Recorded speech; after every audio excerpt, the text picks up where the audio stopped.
Yo, this is Afro, aka All Flows Reach Out, and you're listening to Built for This Network. Yes, sir. From the building, stay bomb.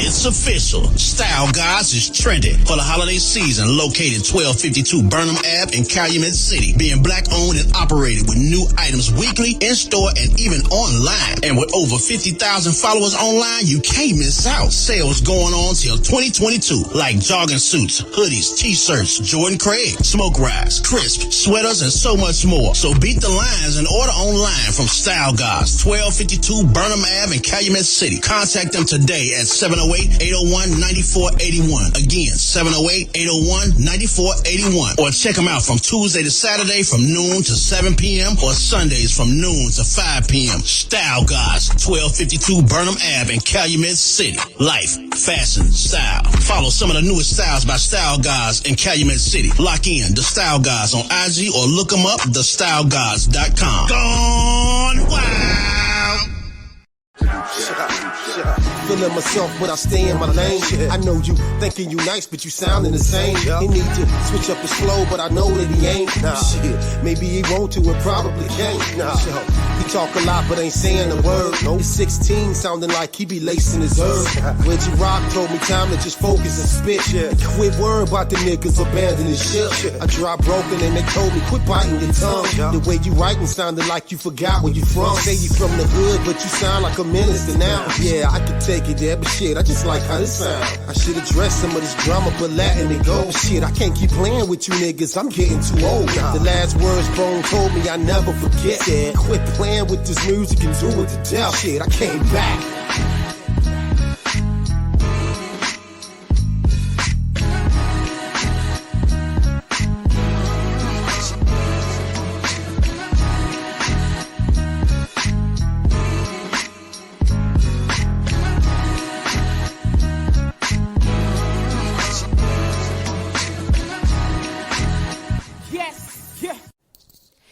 You are listening to the End of the Bench podcast on Built for This Network, hosted by my man, HRap B.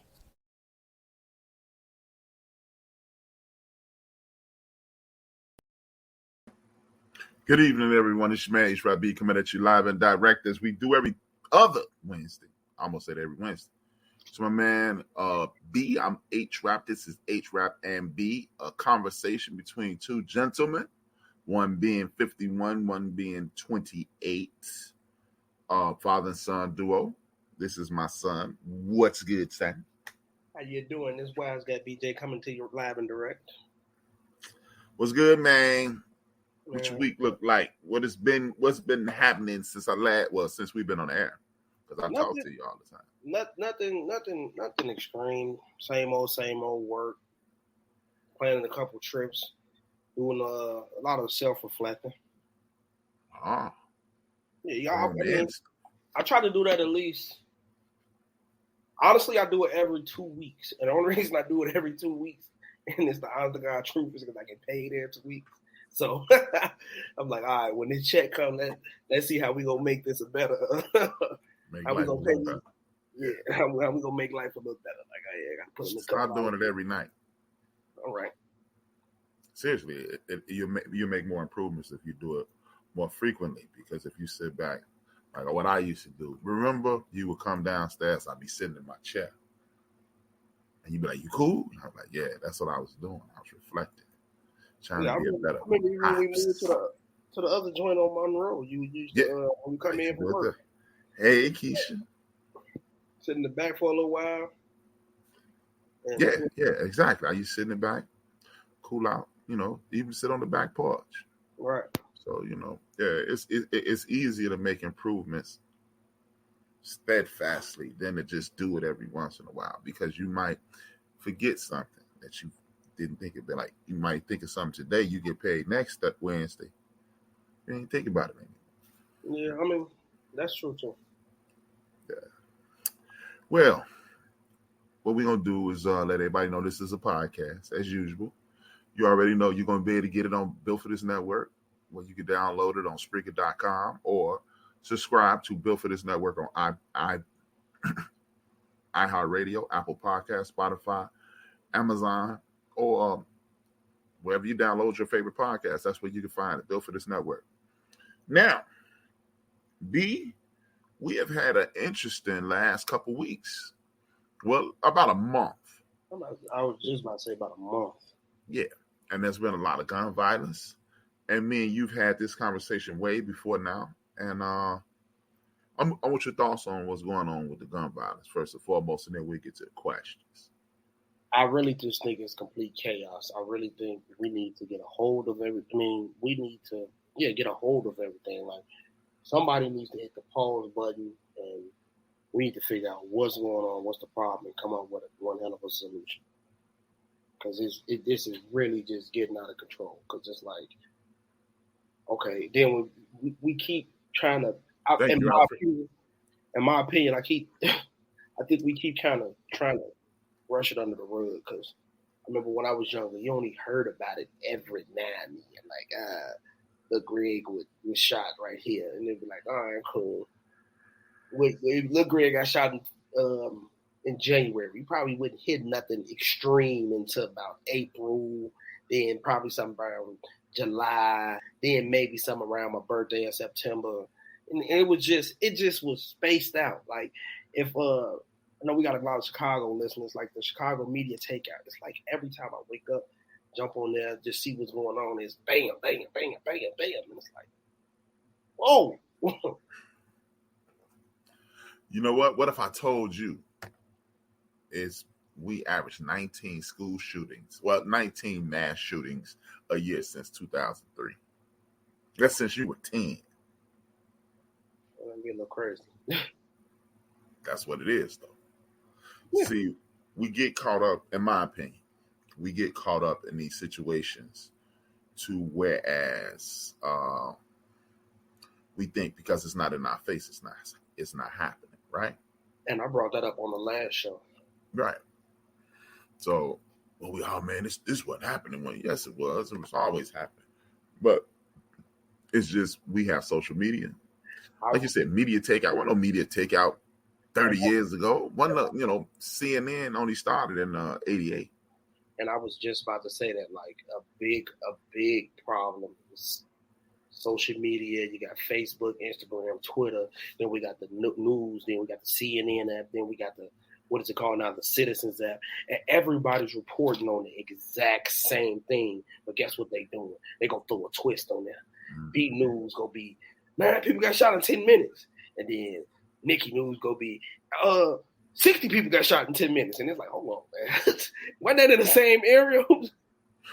Hey, I'll give you a perfect example of what I'm talking about. Remember we lived on Maypole, right? Mm-hmm. And me and you sitting in the front room.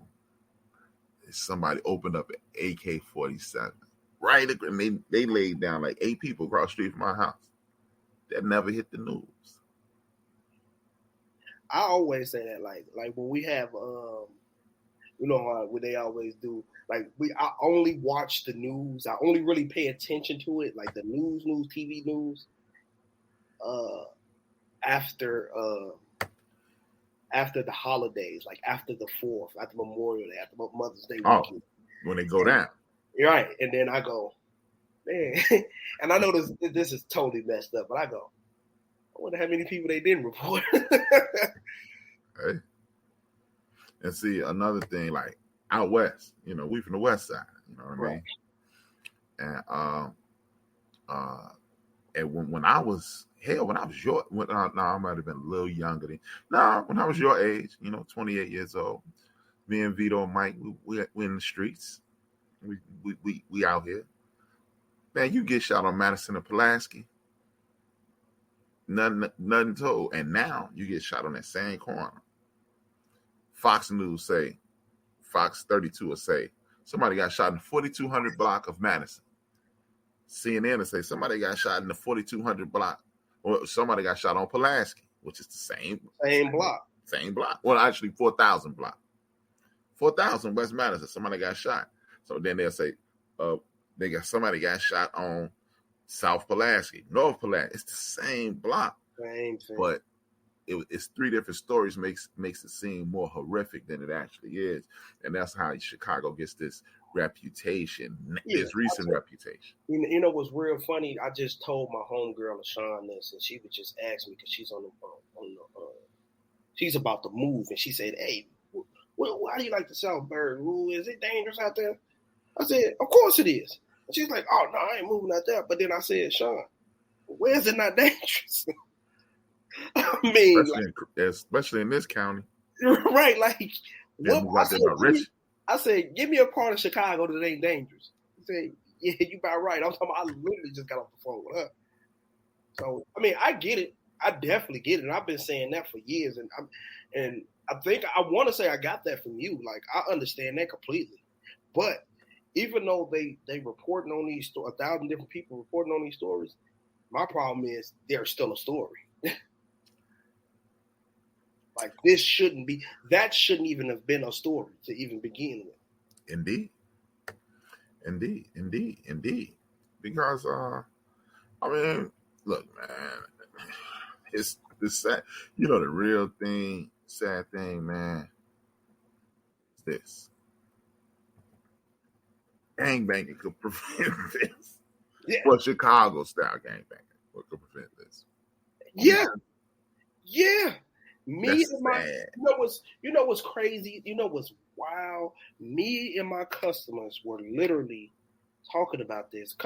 These people I literally met just come in the store, them being real cool dudes, real cool chicks. We were sitting there talking, and it was like, man, I remember a time where I didn't know too many people with a gun. Like, I remember literally, I didn't go say his name. This dude up north, and I go say his name. I remember the first time I ever seen a gun, and I was like, Clarence. Yeah. Whoa. This man got a gun. And like, where did you get that? But it was like, man. And where you grew up, where it was treacherous. Nationwide. Yeah. But it was still like, nah, it was still just, they had guns. Everybody else was either gang making dope fiends, kids, or working class people. It went literally like that. Robbers, nerds, jocks, and tricks. Right. And the ones robbers, killers, and everything in between. Yeah. It's just crazy. You know, I said this last night on my show. I think this whole phenomenon with guns, it's the new crack. They put the crack and they put the heroin in the streets. They put the barbiturates, the uppers in the streets. They put the cocaine and crack in the streets. This the next. You can't bounce back from this. So you can rehab it, get your mind right, and you're no longer getting high. You can no longer prostitute. You can no longer do a lot of things, but you can no longer. You can't undie. Man, that's powerful. If you want to get rid of somebody, you put them in a disadvantage, and then you put them in a situation in which they feel that they have no options. And when they have no options, you watch them scurry all over the place. And then you get them weapons. No options, no weapons. Like, people, man, how can they do this? They don't have any empathy. If you think you dying Friday, hell, I care about killing you Thursday or Wednesday. No empathy. You ain't got no hope. You ain't got no hope. You ain't got no empathy. And that's the key. Remove all the hope. And this is sad, man. That's powerful, man. You definitely got me thinking about that. Guns are the new crack. Yeah, worse. Yeah. Like you said, it's 100% worse. Yeah. Because there is no, you can, okay, I got another man. No. And then like, yeah, like, can't, and then the killer part about, and then just to piggyback off that, like, even with like, yeah, you could take a life all day, but even when you done taking lives, that don't mean somebody done looking for you. Or how about this? You've taken a life. Now live with that. See, people don't understand the type of trauma that comes along with eliminating somebody. It's easy it's a monkey can pull the trigger. Thinking about it. That goes back to our drug segment a couple weeks back. Like that's why a lot of these people on these drugs, because they can't cope. They can't cope with the things they've done. Like, man, I've had people tell me like, that's not it. The feeling that gives you, can't sleep at night. You see. I didn't literally have people tell me like, man, you see that in kids' faces. You see it in your kids' faces. The person you didn't did whatever you didn't did to. Yeah, man. I mean, we don't glorify the people that we know and things. No, I never would do that. But at the end of the day, man, when you talk to some of these people who committed some of these acts, whether they've been incarcerated or not, one way or another comes back. I remember me, Aunt, Mike, and Vince were at this party. It's the night that my man Andre Blue got murdered. God rest his soul. Andre Blue got into it with this dude named William Wells. Mm-hmm. William Wells, he body slammed William Wells. He beat him up. William Wells came back with a bat. Put Blue in a coma for about 2 months. Blue got out of, he had to learn how to walk and all that, right? So we had this house party, and Blue had stepped to Larry, mechanic Larry. And me and Blue got into it because Larry wasn't from the West Side. Larry's from our neighborhood. Cats from my neighborhood was fascinated with the West Side, the lore. So, he stepped to Larry, and I had to step to him. Like, yo, it's my man. None of that. So me and Blue had words, and, he calmed it down. We stalled it out, and there was nothing. Then he got put in the hospital.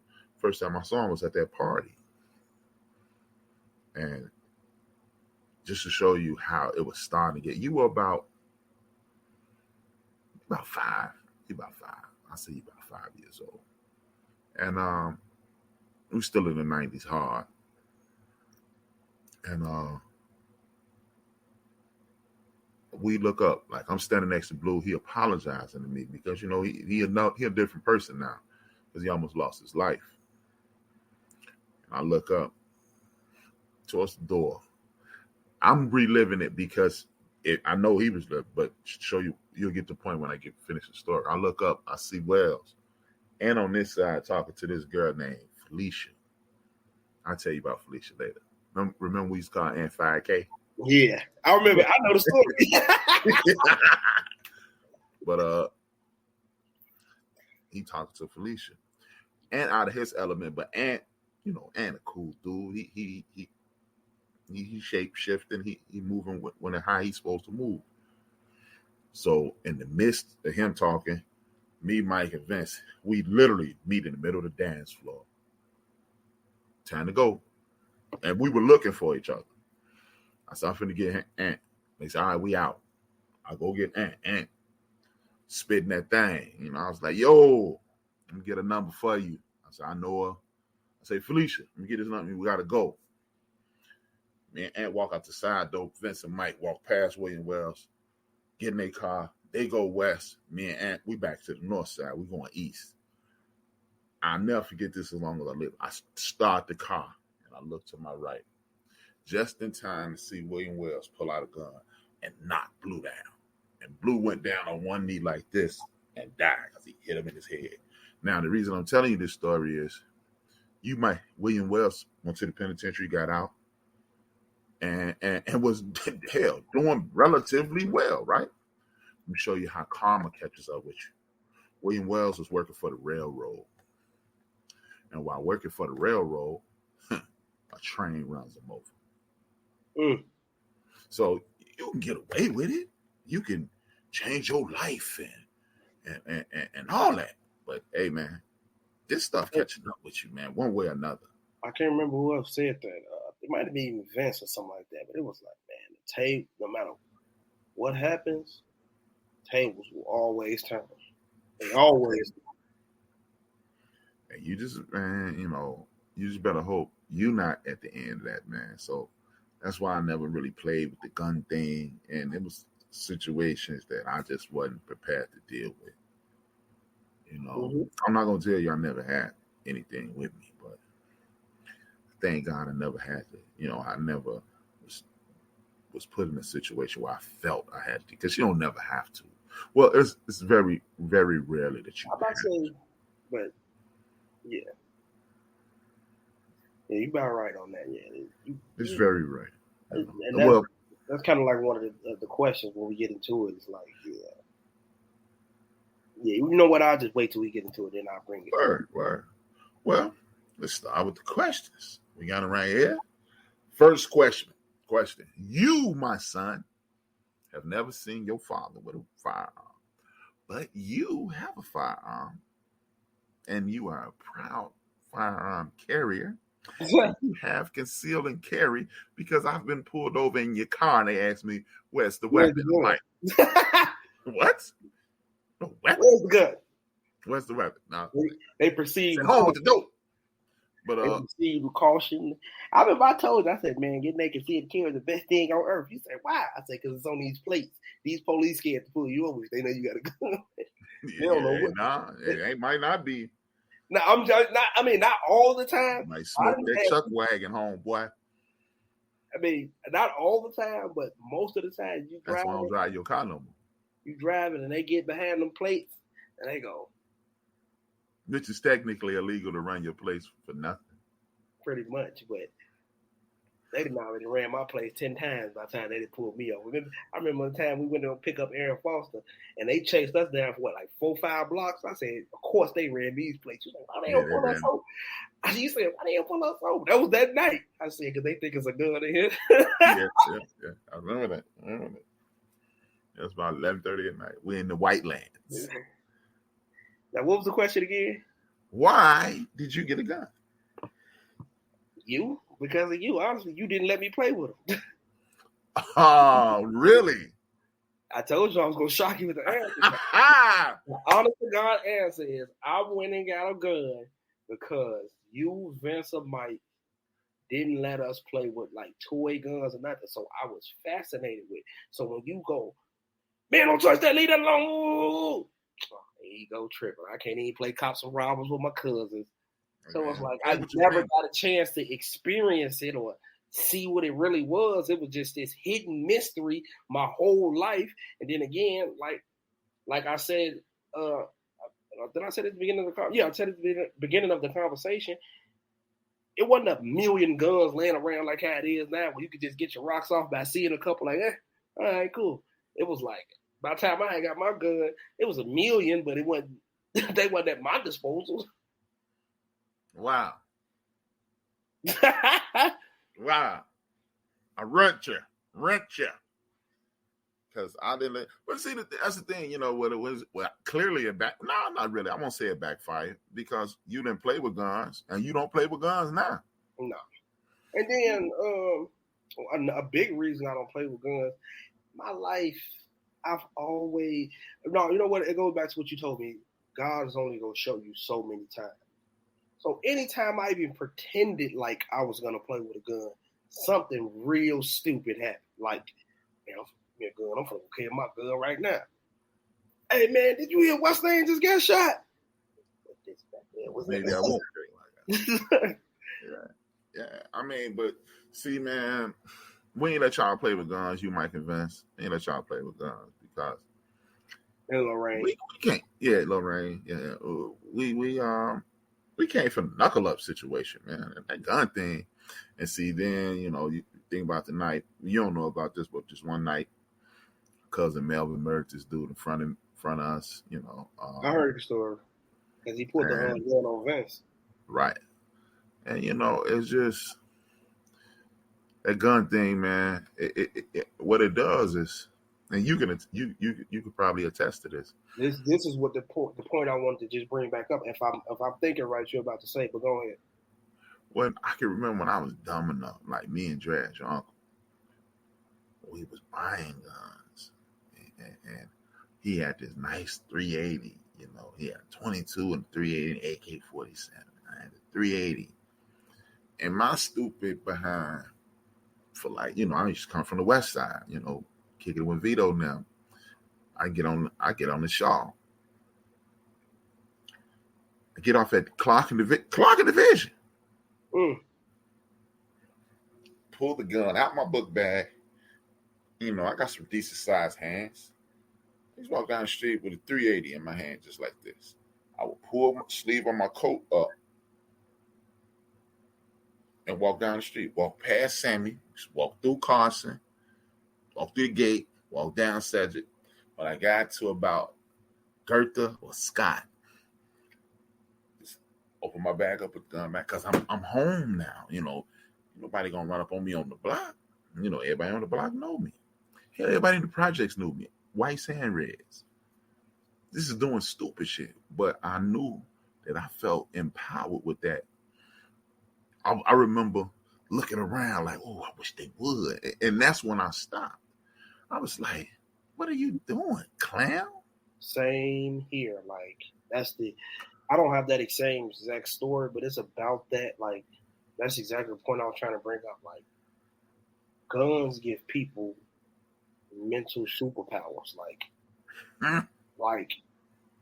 A wise guy told me, ironically, he is a part of the crew, the wise guy. But my man Ant, he told me, he said, man, because matter of fact, I was giving Ant a gun. They was on their way up to the lake, and I was like, man, do y'all need a pistol? Like, it's crazy up there. We turned around and Ant wanted the big gangster. He's like, man, look, let me tell you something. You traditionally don't need a gun until you got one.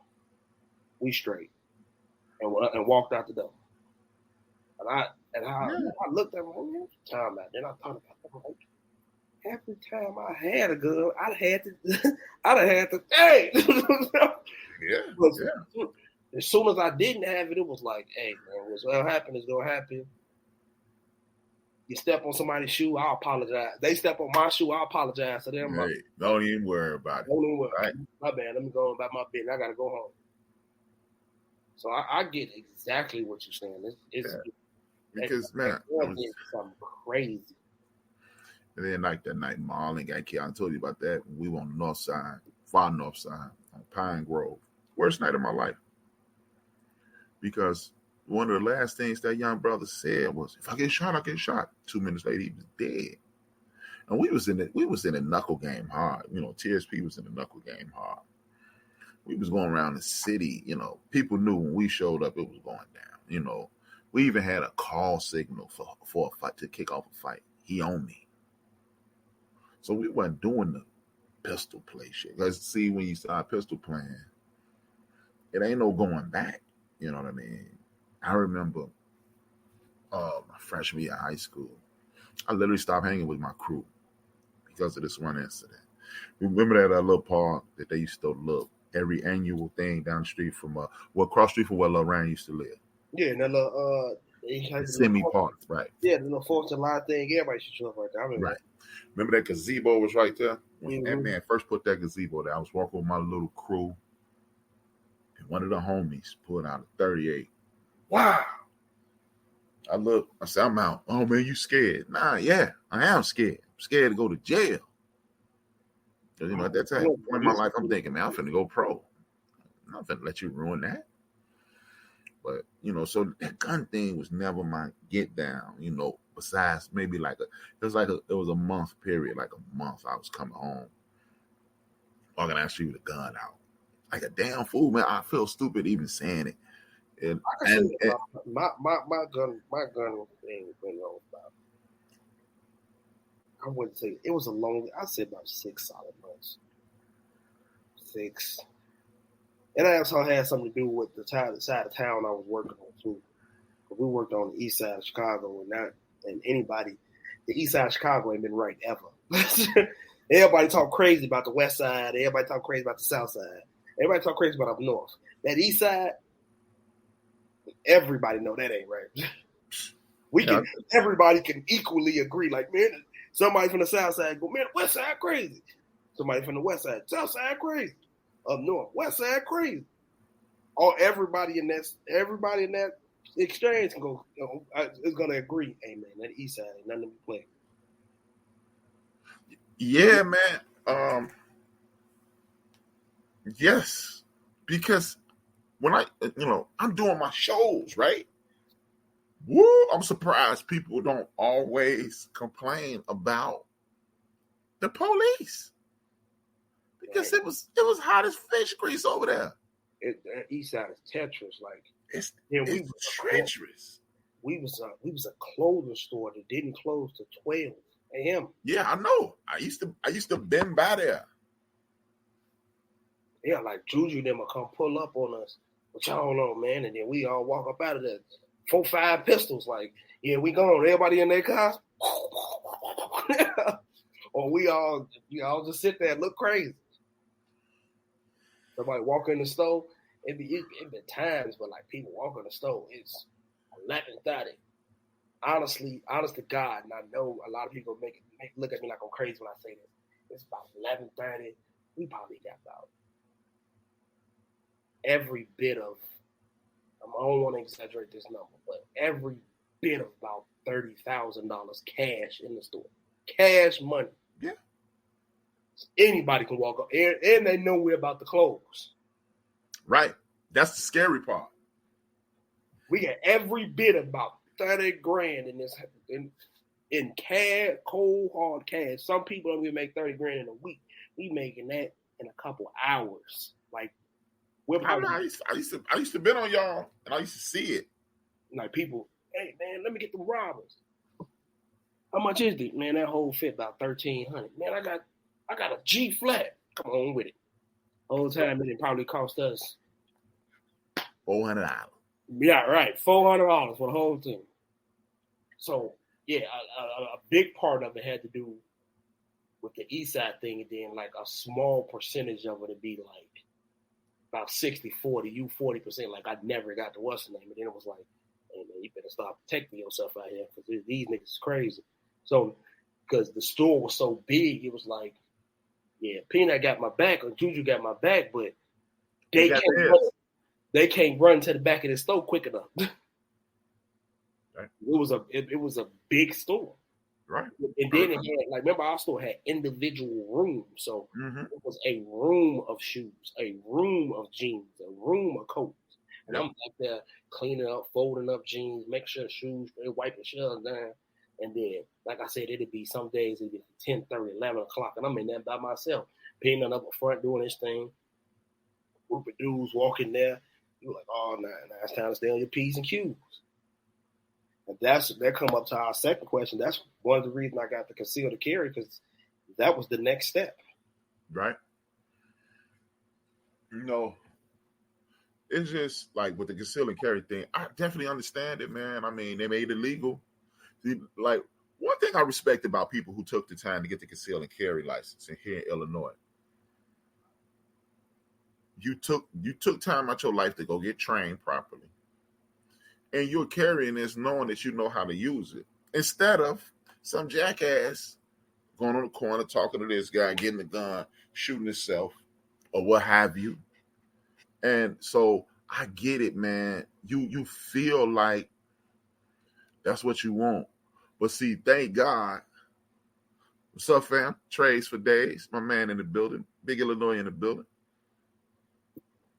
And one thing for sure, two things for certain. When you see somebody get changed, that gun thing is no longer cute. See, thank God you ain't never, one of your homeboys ain't never, man. Whew. I've never witnessed it, but that's what I'm saying. Man, thank God you haven't, because bruh, it's there. I remember the night Vito got shot. He got shot in his thigh. We put him in the back seat. There's blood all over the car. And they wasn't even shooting at us. We just happened to be there. So the conceal and carry thing, a lot of people look down on it. I'm not that guy. I mean, I understand. It's just when you see, I'm listening. When you've seen so much, when you've seen enough, really you only need to see one person die. And I've seen more than one person die. And it's not cool, that gun thing, man. And a lot of people, and I respect the fact that you and and a few Dre, Keith, and a few other people have taken the time out your life to learn how to use this, because there's too many doofuses that don't. And that's how these people get hurt. And see, one thing I noticed about y'all, the people who I know who have taken the time to use a firearm, y'all ain't out here with the Johnny Rambo. No, and that's what's going on out here. Everybody want to be Johnny Rambo and fix it. I don't care who you are and where you from. If you put a gun, man, like I said, a monkey can pull a trigger. But it's too many clams out here thinking they Johnny Rambo, and that's not what's up. Because guess what? When that scene over, and I'll let you talk. When that scene over, Johnny Rambo get up, or the people that Johnny Rambo shot get up. When the scene over here, somebody mama crying, their sister crying, and all that. And it's over with, and there's some people looking for you on both sides, the police and whoever he had with him. Mm-hmm. So, but when you say look down at the concealed carry, anybody who has a concealed carry will tell you. And when I make this statement, I'm not saying this statement for people not to go do it. Then you can look down on it, because the rules behind it is just asinine, to be honest with you. I'm going to be completely honest. I remember when I first bought my Impala, not the one I got now, the burgundy one. Remember, I had when I first bought it, I had a cracked windshield. Mm-hmm. And like an idiot, I was driving around with a hood. I had a cracked you got pulled over in Jewtown? That wasn't Jewtown. That was on 63rd. Oh. I don't know what I was doing, honestly. But I'm riding around with a hood on in a car. It looked like I stole the car. I don't know what I was doing, what I was thinking. It might even been cold that day, but I just got a hood on, riding around. The police, I look at the police, they look at me. I kept going. I forgot I didn't have my license on. Pulled me over. They like, don't worry about it. I just got to write you a ticket, take it to the station. They was cool about it too. They was like, look, we're not going to take your car. We go, get my partner your keys. He gonna park it on this corner. Let us write you these tickets, and then we go about it, and then you go about your. We'll let you write. We gonna let you go. I'm heated, but I'm like, at least they didn't take the car. But just to wrap up, make a long story short, shorter story shorter. They took me to the station. They didn't even cuff me. They said, look, man, just for our sergeant, just put your hands behind your back, make it look like it. We walking in the building. He said, hey, by the way, we ran your plates. We ran your plates on your car. Where's your gun? I said, I don't got no gun. They said, I don't have my gun on me. They was like, oh. I said, he was like, why? I said, because the concealed carry is a joke. The police looked me in my face and said, yeah, you about right. It is. And I was like, it's just co-signing. You'll just have to take it. And I'm telling, that statement is not to say, don't go do it. Do it. Because that's the extra insurance in case you have to use this gun. But the rules and the stipulations behind it is just crazy. Anybody will tell you that when you're there. Yeah, Big Illinois told me about it. It's like I'll even tell you one stipulation. So let's say you pull up on me, hey, give me your stuff. All right, man, my bad, man. Here goes my wallet, but he don't know you got a gun. The minute he turn his back on you, you can't shoot him. He's no longer a threat. But he got $1,000 of my money. He didn't took my wallet. He got everything on him. But and he still got the gun he robbed me with. But I can't pop him, give him a leg shot to go, hey man, give me my stuff back. I think that's crazy. Well, if that's the case, we're gonna talk about the castle doctrine then, because castle doctrine is you can protect your family, not your home. So a lot of people, it's a few people who have backgrounds. There's people in the penitentiary right now because of what they said, not how they said it. Yeah. When you get arrested, let's say somebody come in here right now, door right there. Somebody walking in here right now. If he walking towards me, I could knock him down. If he see me and run, if I shoot and he turn, I'm going to jail. and that's in your house. So, I mean, technically, you know what? And that's why, and let me just pause for 1 second. And for this very reason is why I say take, because what you're saying, that's what they teach you. Mm-hmm, okay, we're going to teach you how to do this. Even though the rules are completely stupid, we're going to teach them to you as well. And a lot of people just don't have that insight. And then when something happened, they screw. And you could have been in 100% right. Yeah. And that's the thing, man. People think this is a license to kill. You really don't want to kill nobody, man. Don't. No. You really don't. I don't want to hurt nobody. No, I don't want to live. I don't want to live with that. I made up my mind a very long time ago. I don't know. Man, please, God, don't let me use this. Please. Yeah. You know what I mean? Somebody mess with your family or whatever. Yeah. You're gonna sleep a little better, but it's still, man. Yeah, please. Let me tell you something. It's easier, but it's still like, man, I didn't have to. Let me tell you something. Mm-hmm. I beat up this kid in 1983 in June, like right around now, 1983. I still feel bad about it. So how am I gonna deal with somebody murdering somebody? Mm-hmm. And see, these are the things that people need. These are the things that, you know, we target your generation and younger. Mm-hmm. Oh, y'all don't know this and y'all don't know that. But man, there's several reasons why people acting recklessly. No. One of the reasons is you weren't raised properly. And nobody wants to bring that up. It's fucking man. What do you say? Say somebody stole your milk and cookies. But you know, this whole Wild Wild West mentality, this whole reckless behavior thing, I've been saying it for years, man. People have turned their nose up at me. People have looked at me sideways. You know, they gave me and and Big Illinois, Ant said he hope he never have to either. And see, people like you and Ant have the same personality, right? You and Ant are non-confrontational. Y'all will avoid things. Like you and Ant are the total opposite of me and Bria. Me and Bria don't need guns.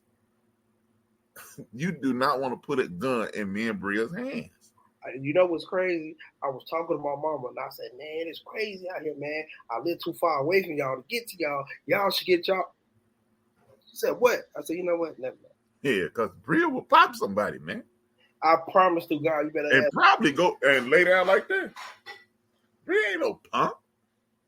I said, I promise you, I told my mama, y'all need to get this. And then I thought about it. I said, Bria will pop them. And I don't think, you know, Bria humanitarian, true indeed, but yeah, that's the wrong person to put a pistol in somebody.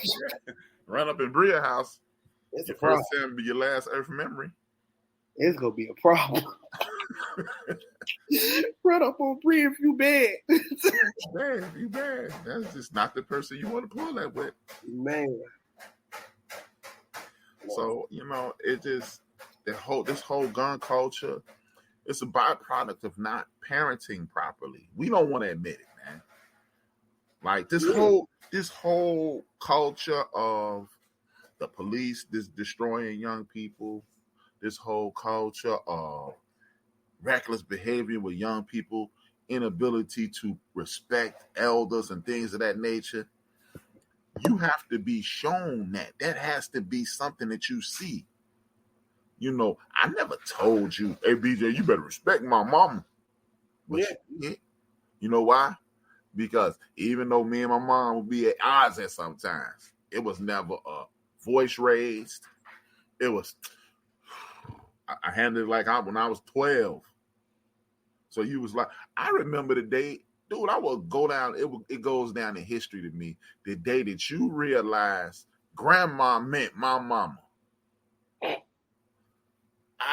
So it's just a lack of parenting. And how you gonna tell a young person that they're wrong for not being raised properly? can. And that's not my fault. You're supposed to raise me. My guy, he got a clothing line, but it's true. It's called product of my own environment. Like, Yeah. I only know what's been shown to me. I only know what's been shown to me. And if I ain't never had to respect nobody, if I ain't never had to honor nobody, you think I'm finna be honoring people in the streets? No, I'm not. So this gun culture, I'm telling you, man, I've been saying it for years. The people who were born between the years of 1960 and people born between 1979, their children are cutting the food right now. So it's your fault. It's our fault. And it's not just the parents' fault. It's the neighbor's fault. It's the uncle's fault. It's the aunt's fault. It's the cousin's fault. Yeah, because I've always said the problem is, like you said, everybody just turning their back on it. But I tell people all the time, y'all turning y'all back on it, but you turning your back into a line. And what I mean a line is we all lining up for us to be next. Oh yeah, he robbed what the bed, man. I ain't got nothing to do with it. Yeah, he finna come get you next. Don't you live on that block? Did anybody call the police? No. Anybody try to stop it? No. Oh well, yeah, he coming back. It's sweet over here. Cause he gonna tell his friends now. And man, look, they got a couple bins over here. Hey, that old lady get her first of the check, first of the month check. It's sweet over there. Them people scared. And it was never like that, man. It was never like that. And when we stopped properly raising our children, we fell for this narrative of the crack era. Yeah, it was, man, that thing did it. The thing did some major damage. But guess what? It was still uncles, aunts, cousins, nieces, nephews, friends, and neighbors that wasn't using drugs. And it went from being at 1655 West Hastings and Mr. Hall, Mr. Garrett, Miss McKay, Miss Page. I forgot the white lady name who used to be there, and then Mr. Craig, and then you go this way. It was Mr. Warlow and those people, the Fountains, the Fitches. I knew it. As you see, I knew everybody on the block. And anytime I stepped out of line, somebody on that block did it. And your mama ain't say nothing to him. Your mama kicked you and told your mama because you embarrassed your mama. Now, you remember that time? Right. Miss Winston in the house next door to Miss Page. Now, I ain't gonna say no names. Remember that one time you had a friend come by the house? This is why I say it's our fault. You had a friend come by the house. Your friend was smoking on the back porch. Remember that? I said, yo, my man, you gonna put that cigarette out or you got to go. You ain't got to go, you got to win. And he was like, man, my mama said I could smoke. And I was like, I don't care what your mama say. You ain't smoking over here. Shorty went and told his mama. His mama banged on me. And look, here's how the conversation went. How you gonna tell my son he can't smoke weed on your porch? I said, what? You ain't tell your son you couldn't smoke no weed. I said your son couldn't smoke cigarettes. Oh, I thought you said he couldn't smoke weed. And this was when weed was like right. This was when weed was illegal. And look, somebody who was over her in regards to authority say, so you don't mind your son smoking weed? You know what her response when this boy's mama was? Well, hell, his weed be better than mine. So how you gonna tell a child that's come from that environment not to participate in nefarious activities? So when we point our finger at these young people out here who are acting reckless, point at their mama. I mean, me and my mother have been talking about that almost 2 or 3 months now. It's like, man, where's y'all? Like a lot of people was crying and mad at Lori Lightfoot for throwing a curfew on that. My mama said, y'all some sick people. And they were looking at, what you talking about? It's like, y'all mad because this lady put a curfew and trying to wrestle y'all kids? Won't y'all get y'all kids? Where's these kids' parents at? Bro, man, Lightfoot crazy, man. She bogus. Is she? Really? For trying to police your kid? Man, BJ, man. When I was a kid, no matter how late, look, get this, man. We on the block on Sedgwick. You know, we live, I grew up in an apartment above the one that you was born into, right? Mm-hmm. I couldn't go outside unless Kim was outside or Keith was outside. My mama hit the window, Brock. She would yell, and some days she would just yell out, Kim. She like, I'm out here. Otherwise, Brian had to be in the crib. Bruh, the news, at the end of the news, they would say it's 10:30. Do you know where your children are? So Larry Lightfoot tripping for that? Right, because I remember we didn't have to necessarily be in. We had a curfew. We didn't like we used to be at Lorraine house.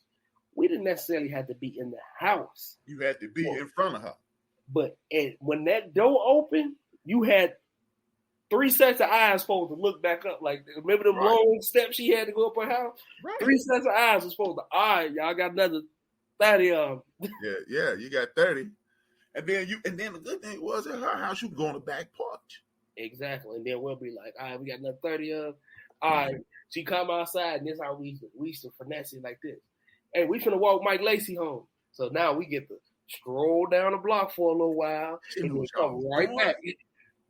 Because me, Mike, and Vince did the same thing for Bolo.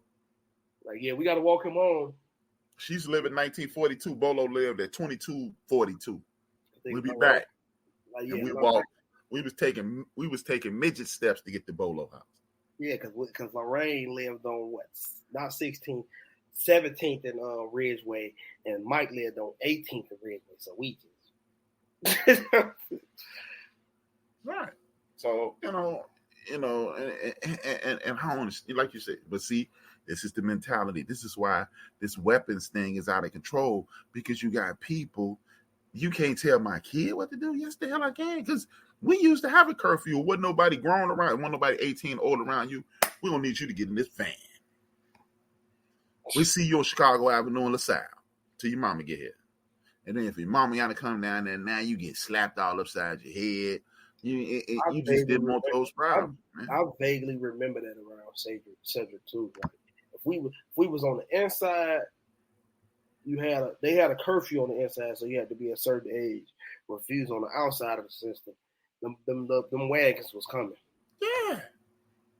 They hit you with the light. Hey, what y'all out here doing? Scatter like roaches. Yeah. Hey, and just said the meat wagon, man. Like, I'm gonna shout out the band and Phyllis. Thank y'all for tuning in. But yeah, man. So listen to that. You got people arguing with the mayor of Chicago, and she's wrong for asking you to take young people off the streets, and then you want to march and protest when those young people get hurt. And then you want these very same young people to watch their mother and hear their uncles and their aunts and what have you at the food because the mayor saying you should be outside when you want to be, and you want those young people to act like they got some sense. Come on, man. And then you ask, why is the gun violence so bad?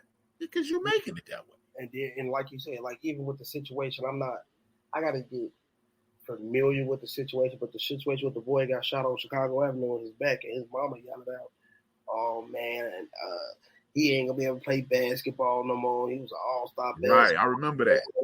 This happened, a couple weeks ago, and it's like, well, what was he doing that night when he stole a car with the baby in it, which is a kidnap now? Now you got a Grand Theft Auto. Now you got an armed robbery with a pistol, Grand Theft Auto, and you got kidnapping if you get caught. But, hey, we worried about him getting shot in his back. And you yelling out, oh, I'm finna sue the city. Yeah, okay, sue him. Whoever that lady was with the baby, I'll be coming holler at some of that check. Now I'm suing you. If it was and that's not the answer, man. Suing. I'm gonna sue. No, what you need to do is raise your children. She should have. You know what I'm saying? Too many people trying to get over friends with their children, man. Hey, you remember that day? I think you were about 12. Okay, we were living on Maypole, right? And I walked in the house. I said, Bria, come here. And you already downstairs. I said, hey, BJ. No, you were 13 because you about to go to high school. I said, hey, BJ, you probably hate me until you about 18. Well, when you get to 18, you understand. And I didn't mean for you to truly hate me, but you did. I mean, truth be told, it seemed like all the people that I grew up that didn't like their parents are pretty much better off. My cousins, so I kick it with every day. They couldn't stand their mama. I remember the day my auntie made Peanut cry. It was he gave him his own money to go buy his shoes. And it was me, him, and Juju. We on the bus, and Chuck Taylor's was hot. So he went and bought some Chuck Taylor, and they said they was green. I guess she wanted him to buy something to match his school uniform or whatever they were. They was green, and on the tongue it said Cinco de Mayo. And she cussed him out so decent, and he went in his room and cried, and we all felt bad. And I'm gonna get in trouble for even saying this, but Juju say, we get in the room, Juju whisper to Peanut, forget her, I'm nice. I don't even like her. We gonna get rich and we up out of here. Yeah. But man, if you ain't said that about your mama, man. She cussed him out about the Juju. You going buy something stupid like some Cinco. You don't even know what the killer part about it is we was all so young, we didn't even know Cinco de Mayo was. And it didn't make it no better because you came over there, AMTT for the bowl, and y'all said Cinco de Mayo, middle of May. We like, Juju say, oh, it was either somebody, I can't remember, it might have even been Phil, was like, man, y'all speak Spanish? She said, you idiot, there ain't no real Spanish. We was like, hey, I was supposed to know.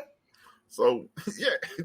But I remember that. The story, but it's like, man, I don't remember too many people liking their parents.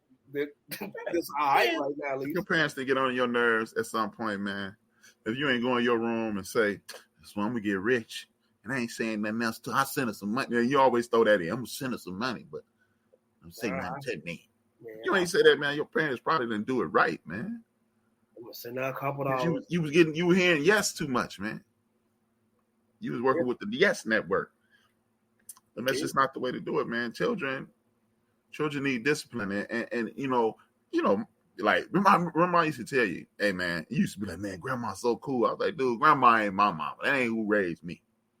It's an old saying that says grandparents ain't nothing but old people trying to get into heaven. Yeah, that's what I told you. Grandparents ain't nothing but old people trying to get into heaven, man. You know, man, grandma cool. I'm like, bruh, that ain't the lady who raised me. You don't know the lady I know. Right. The lady with the snacks in her basement. Right. Don't do it, boy. That's what I was telling you now. Yeah, okay, grandma cool. You used to kill me with that. I'm like, yeah, okay, yeah, grandma ain't in that though. I mean, and then to go back with the questions, like I'm looking at the question now, it says what my thoughts about gun control. That was it. I honestly think to get a gun, it should be almost a 2-month waiting period. And you need to take a class. And what I mean by not just only the concealed carry class to learn how to do it, they need to teach you every law. And you got to pass this class too, like almost like a criminal justice class. You need to know how to defend yourself with it. I want you to be so well-rounded around the law, around the gun laws. If anything was to happen, you need to be able to defend yourself. No, I don't need no lawyer. I got this. I guarantee that'll cut it. It'll get a little bit more control out there. And make the and we pull in New York style. No matter what, you get caught with a pistol, you getting 3 of them. Yeah, I mean, I believe not only that, these extensive background checks, where like in Massachusetts, they connect you with. They do it like you go buy a gun in Massachusetts. Like Illinois got some of the most stringent gun laws in America. We still walking around here reckless as hell. So the gun laws are not going to stop anything, but they will deter some things. You need to have things like if you hit your woman or hit your man, you have domestic violence charge, it's going to show up. If you got mental illness in your background, it's going to show up. The domestic violence thing, it does show up. It does. If you no. That's because you live in Illinois. Oh, okay. Like I said last night, 6,000 people in Alabama were denied guns this year. That 6,000 people, January 1st, 2023, can get a gun because it's an open carry state. So you would not. I believe in that wholeheartedly too. And that's what I'm gonna let you finish, then I'm gonna explain why I believe in that wholeheartedly with the gun control thing. No, I said you could finish and then I'm yeah. So you got people who run around here who don't have the mental capacity, don't have the mindset, or the wherewithal to actually have a weapon available to them. So why do they have them? And that's why I said, and like you said, it needs to be something. Catch you with a gun, I'm holler at you, homeboy. Because even when you're not eligible to have a handgun, you're eligible to get a shotgun. So keep it at home. And then, like my man Mo said yesterday, me and Mo talking. If somebody come to your house and they got something more powerful than a shotgun, you're gonna lose that fight anyway. Yeah, if they coming in there blasting and they blasting black, it's the Wild Wild West at this point. Right. But I definitely think it should be a 3-month thing, and then it should be like on your favorite movie, Shawshank. Like, all right, after this class, let me evaluate. In between a week or two, let me evaluate where your head at. Let me give you a couple scenarios. Like, there's nothing like that. Like, it's just, oh, you want to go? Here go your $10. Then they don't even tell you it's a whole set of rule books that you're supposed to know on just GP. Then you got to go to take a concealed carry class that they don't tell you about. It just says on the back of the car, oh, you can't have a firearm. Go get the concealed carry. All right, they don't tell you to go get it. They just say you can't carry this. This doesn't allow you to carry. So what allow you to carry? And that's if even people are even smart enough to turn this around and read this paragraph this big on there. And it was like, just give me the pistol. Just like the agreement that you do with Apple and Facebook. It could be like me and you laugh. It could be putting us right back in slavery. Did you read all the terms and agreements? Yep. But I want to use this phone. I just want my pistol, man. Here, take this. You want my ID too? Come on with it. But it should be an evaluation because like you said, a lot of people just don't have the mental capacity to walk around with something that can kill you or somebody else or hurt you, not even kill you. And then and that open carry thing, I agree with that wholeheartedly. I think that should be, they just stand on that tonight. Forget getting the gas down. Let's put that on top. Then let's get the gas down. Then that's the next issue. For real. Hey, don't let none of these clowns walk around with no gun. Man, let them. The open carry, because I think one of the reasons, and this, you told me this a long time ago. This is before I could even going into a store and paying $500-$600 for a gun on top of some bullets, which is very expensive, people, for who don't have no gun. Buy one in Illinois, they gonna come get you. They coming for them pockets. But the only reason I said the open carry thing, Chicago one of Chicago's biggest problem is, I like to call it some playground BS because you got the big playing on the weak. And what I mean by that, the people that don't have guns and are too afraid to go buy or learn how to use it, they don't have it, and they got a bunch of people that's running around that do have a gun and barely know how to use it. If everybody knew how to use a gun and everybody had a gun, it would be, I feel like it would be a little less. Nah, I don't think so. I think if you gave everybody guns, cowards would shoot people. True. See, because now I'm empowered. But if I'm empowered, I'm a high-powered coward. What's going to happen? It's going to be some unnecessary people shot. But I just feel like you would double take you. Hey, they'll leave that coward alone. I don't know who a coward in this group. Because people don't have to mess with you when you remember early in the conversation. You even said it. That's still courage in your pocket, man. Yeah, you daring somebody to run up on you now. Mm-hmm. This is like this. You got any coward homies? Yeah. Okay, you got a coward homeboy, and that coward homeboy, when you and Peanut and Juju around, he a little tougher. Red Cup, my man. That's an inside joke. I'll tell you later. When you and Juju them around, he a little tougher. His chest a little more puffed out. He might start a fight. When the two wise crew around him, he might even start a fight. Imagine him with a gun. That's why everybody don't need to carry a gun. I understand. Like years ago, me and Big Stace had this conversation, right? And Stace said, "Man, I give everybody a gun. It'll get real bad, then it'll level out." The problem with getting real bad and then leveling out. You ready for me to get shot? What? No, I'm just saying, you as my son, you ready for me to get shot? No. Now you got people shooting out of their cars because you cut them off. See, you're thinking in my opinion, you're thinking from the perspective of BJ. Right. Too many zip down fools out here, man. Facts. So everybody can't have a gun, man. Everybody don't need a gun. Because if you give everybody guns, it's gonna be a lot of people. Come on, man. How many times? Like, oh, your homeboy, Ant, or who you said his name was Ant. He said, only time you really need a gun is when you have a gun. Mm-hmm. Hey, man, it's not, I don't think it's wise. Because, okay, a couple years ago, Florida, parking space, homeboy's barking at this man's woman. Man, walk up, man, get up off my woman. What? And you think I'm not going to do this because you might have a gun?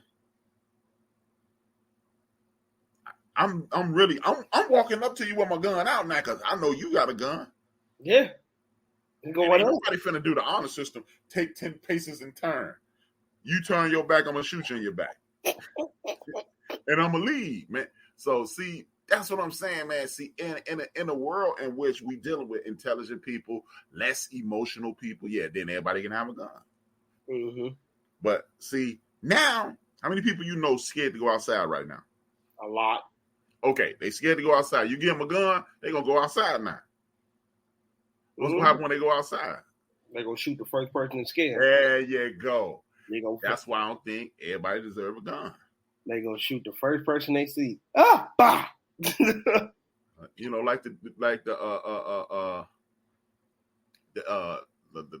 what's the name of the show? Coming to America. Remember he said, I was walking down the street. Dude punched me in the face. I looked up, it was Dr. King. He said, I thought you was somebody else. Imagine that with a gun. That's what you'll get with a gun. Yeah. So, we're going to close out with the last question, which is, how do you feel about semi-automatic weapons? I hate them. Semi-automatic weapons? Machine guns, AK-47s, Uzis, AR-15s, those. I don't have a problem. I got a problem with automatic weapons. Automatic, semi-automatic, however you want to. I mean, because it's illegal to have one here. It's illegal to have it here. But because semi-automatic is, I can hold a trigger and it's pow, pow. I got to constantly hit the trigger. That ain't the problem. It's these fully automatic guns. That's the problem. The ghost guns. Yeah, it's called a switch.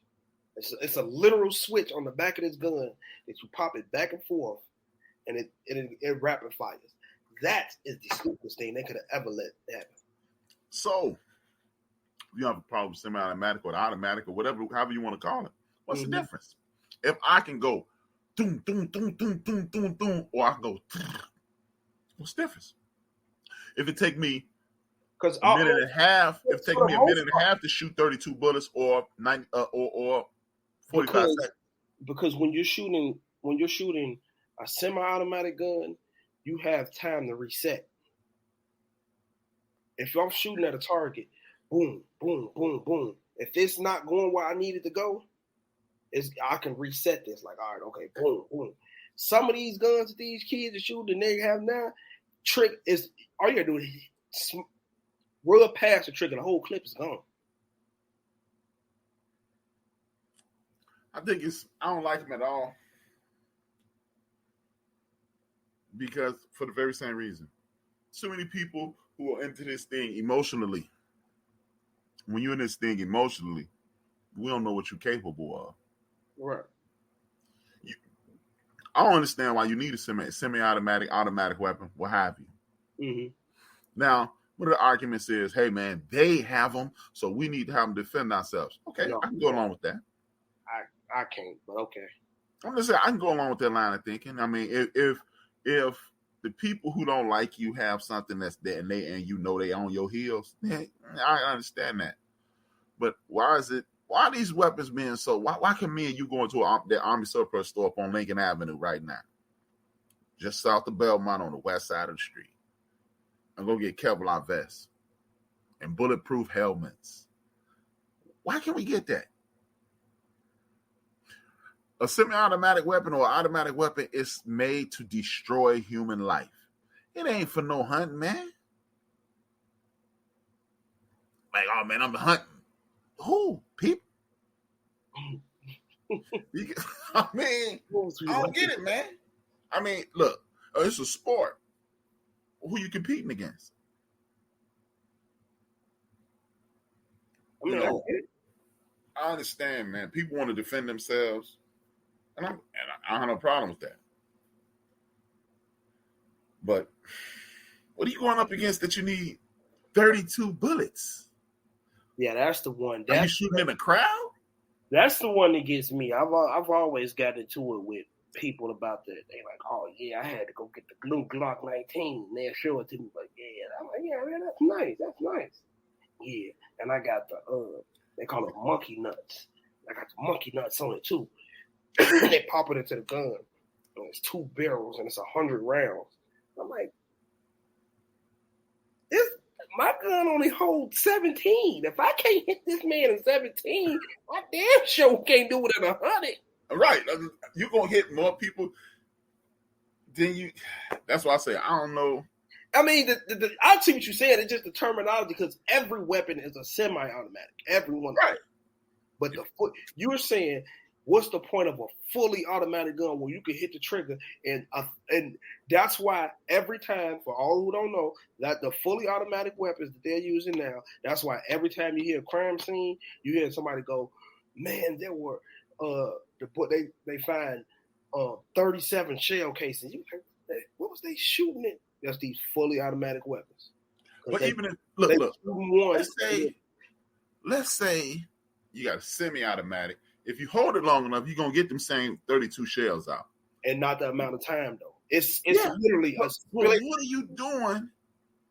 It's a split. You need second. 32, 16, or 21 rounds. And that's why I said the semi-automatic, that's very arguable because they all semi-automatic. I just got to hold it and then go, bah, bah, bah. And like I said, you can reset with a what's your name. With that, the minute you squeeze that, you got to keep aiming because it's over with. It's not going to stop until you let go. And look, but see, the thing is, B, again, you looking at it from the perspective of a thinking human being. Mm-hmm. You know, not to pat myself on the back. Me and your mother raised you properly. Most of these people are not gun enthusiasts, so they're not taking the time to learn. No, and they're doing this from an emotional standpoint. No, so they ain't gonna pop. Let me. No, they're not doing it. That was crazy. I gotta correct you on that. They are gun enthusiasts. So they trying to figure out what's gonna kill the quickest and the fastest. Oh no, that means they're murder. Hey, that means they're murder enthusiasts. Yeah, not gun enthusiasts. But they're gonna find. I guarantee you, if you go get, I can stand on this. Go find the average, especially with these video games that's out right now. Every gun on Call of Duty is a real gun. Yeah. And that's one of the biggest games outside of Fortnite and Grand Theft Auto in America right now. They're going to be able to tell you what's going to shoot the best, how accurate this one is, and it's as close as it's going to get to a real gun. So, yeah, they really are gun enthusiasts. They really are. Because think about it. Eggs, go find any average 15, 16. They ain't even got to be from the hood. Just go, hey, man, don't you tell me about one of these guns on Call of Duty. Who've been playing it, they're going to break it all the way down. Okay. I stand corrected. All the way down. So they definitely know what they're doing because not to pat myself on the back about this, that some of these people, I know some people that they won't even take a certain type of gun because they know this ain't gonna do what they needed to do. Okay. So they know exactly what they're looking for. Trust me on this one. They know exactly what they're looking for. It's just, hey, they're idiotic in what they're using it for. Super idiotic on it. And well, you know what? With that being said, we've been on air longer than we anticipated. Been a great conversation as usual. Great. Let me get your closing thoughts on gun violence, and gun control, and then we gonna head up out of here. Gun violence. We just need this. We gotta, like you said, man, generational thing. We just gotta get together, and like you said, stop pointing the finger at the kids, and you start pointing the finger at these adults and these mothers, these parents, these uncles, aunties, all that, man. Get together and figure out what your kid is doing. Gun control. Just do your research. Just like how you sit on Facebook all day. Me and my friends always laugh because we say we graduated from YouTube University. You want some gun control? They go tell you everything you want to know on YouTube. Hey, what's the best gun for this? Well, how can I stand down from this? Like, learn, go out and just get a little knowledge on it. Because guns ain't a scary thing. It ain't a bad thing to have. But you do have to have some control and have some knowledge about it. I recommend it. You don't have to have it, but I highly recommend it. And that was my closing thoughts. Well, my thoughts is this, man. And if we really want to get hold of this gun violence thing, we're gonna have to get hold to some emotions too. Yeah, man, and that's where it come in with the aunties and uncles and the family, just and people that emotional thing. That's where it's gonna stand because, like, it's gonna teach you. Like, even with like your cousins, like I was emotional. Well, Peanut tell me like, "Hey man, go on with all that. If you're gonna kick it with us, you can't be like this." And it was like, right. You know what I'm saying? And that's what what's name. And don't forget about our lunch too. You know who you are. We going to lunch soon, but yeah, and that's where that comes from. Like, man, everybody needs to sit down together and figure this out.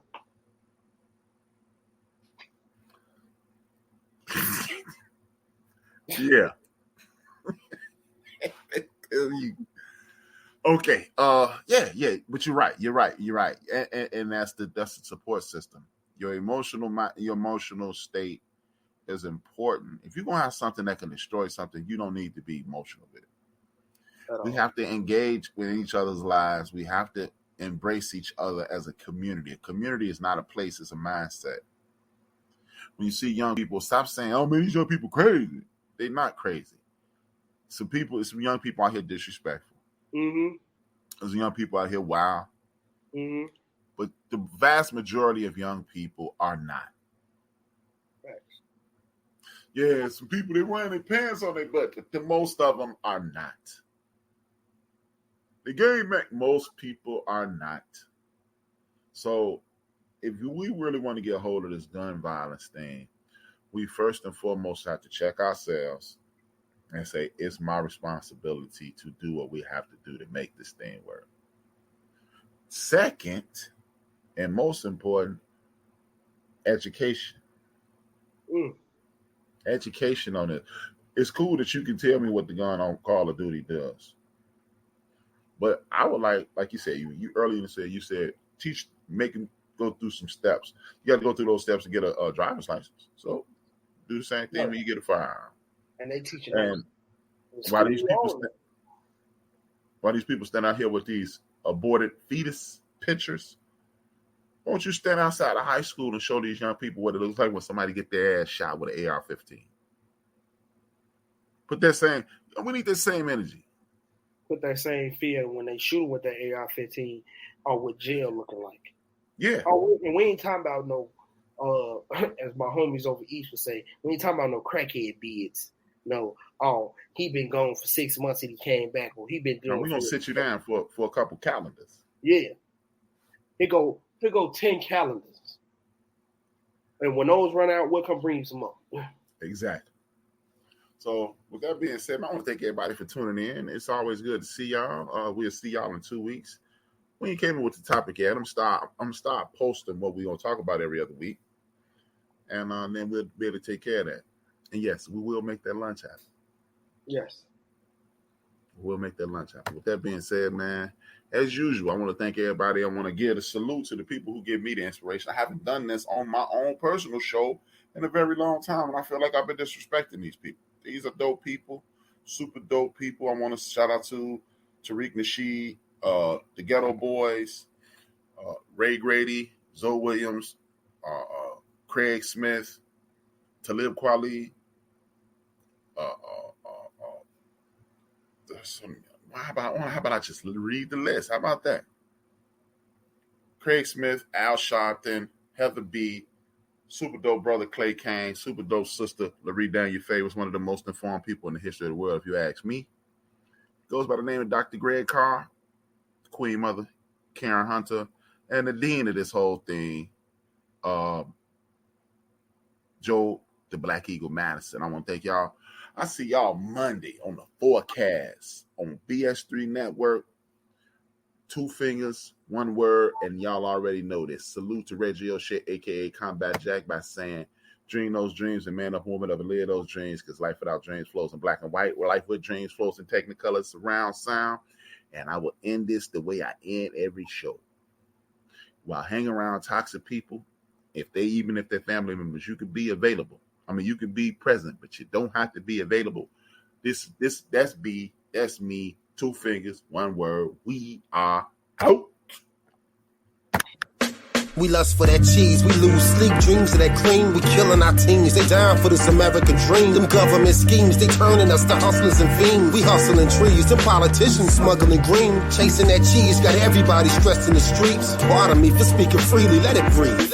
Evangelists preach the congregations out of their seats. They writing them checks for tithes, now his people can't eat. She stripping for change for school, now she giving them brains. She used to that loot, she earning, now she giving them strain. He new to this game, but hungry, so he cooking his cane. He getting that paper, but then they gave him 2 to the brain. It's rules to this game, but hustlers never hustle for fame. The spirit of greed is grimy, so we struggle to change. They put us in chains to take away our African names. But if we submissive and don't resist, then who do we blame? It's all a game, man. These Europeans staking they claim. And you a victim of their game plan. You thinking they ain't. You thinking they saints. Remember all them niggas they hang. Killed our women and our children. All our leaders is slain. They gave us Obama, but that nigga was hoping for change. But Zimmerman is killing niggas and he free.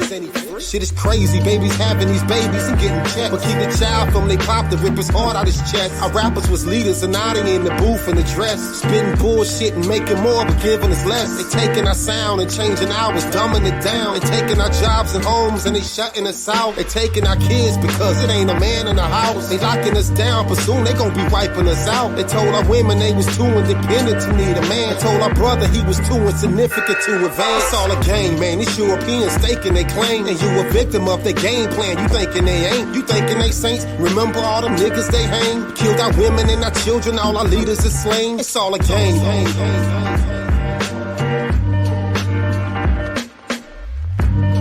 We are built for this network. For the strong, not the weak.